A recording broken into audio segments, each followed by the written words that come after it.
मैं पीयूष राज इस नए वीडियो में आप लोगों का स्वागत करता हूं।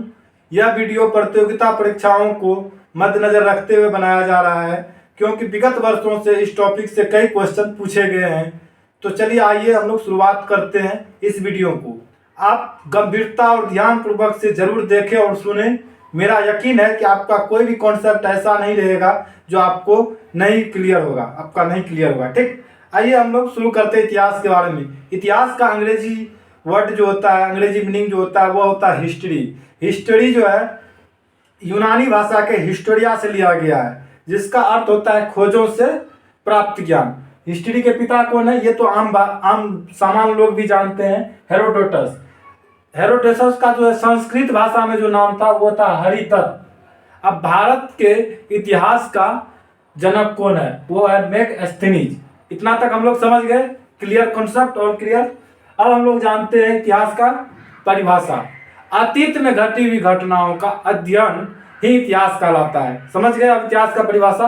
अब इतिहास को हम लोग पढ़ते हैं विभाजन, इतिहास का विभाजन पढ़ते हैं। इतिहास को 3 भागों में विभाजित किया गया है: प्राग ऐतिहासिक, आदि ऐतिहासिक, ऐतिहासिक काल, pre historic period, proto historic period, historic period. अब हम लोग जानते हैं प्राग ऐतिहासिक काल का जो प्राप्त अवशेष था उसमें न लिपि है न लेखन है, और वहाँ प्राग ऐतिहासिक काल के जो मानव थे वह लेखन और लिपि से अपरिचित थे। ठीक, जिसका अब हम लोग पढ़ेंगे आगे पाषाण काल, ताम्र पाषाण काल। ठीक, अब हम लोग जानते हैं आदि ऐतिहासिक काल। इसमें तो लिपि मिली लेकिन वह उसको हम लोग पढ़ नहीं सकते।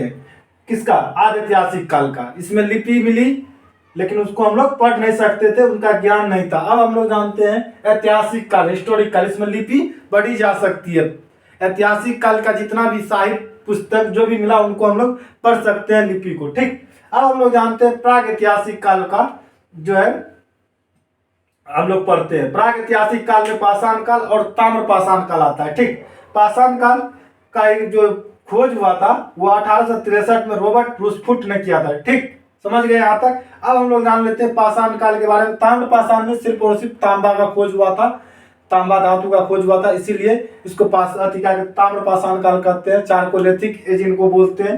पाषाण काल के बारे में हम लोग पढ़ते हैं पूरा पाषाण काल, इसको अंग्रेजी में बोलते हैं पैलियोलिथिक एज, इसको बोलते हैं मध्य पाषाण काल को अंग्रेजी में बोलते हैं मेसोलिथिक एज, और नव पाषाण काल को हम लोग बोलते हैं न्यूलिथिक एज।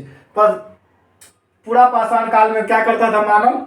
शिकार करता था, खाना बदोश था, और आग का खोज यहीं पे हुआ था पूरा पाषाण काल में।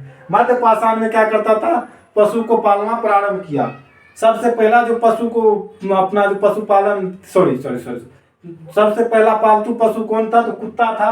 नव पाषाण काल में कृषि प्रारंभ कर दिया था, पहिया का खोज हुआ था, और अस्थायी निवासी बन गया। अस्थायी निवासी एक जगह रहने लगा। उम्मीद है यहाँ तक वीडियो आपको समझ में आ गया है। मिलते हैं अगली वीडियो में, तब तक के लिए धन्यवाद। हम लोग आगे पढ़ेंगे क्या कहते हैं हड़प्पा सभ्यता, संदर्भ सभ्यता, और इसमें भी थोड़ा बहुत जो महत्वपूर्ण और जगह हुआ है, स्थान है जहाँ से कुछ अवशेष और प्राप्त हुए हैं, उनके बारे में डिटेल से हम लोग पढ़ लेंगे अगले वीडियो में। तब तक के लिए धन्यवाद।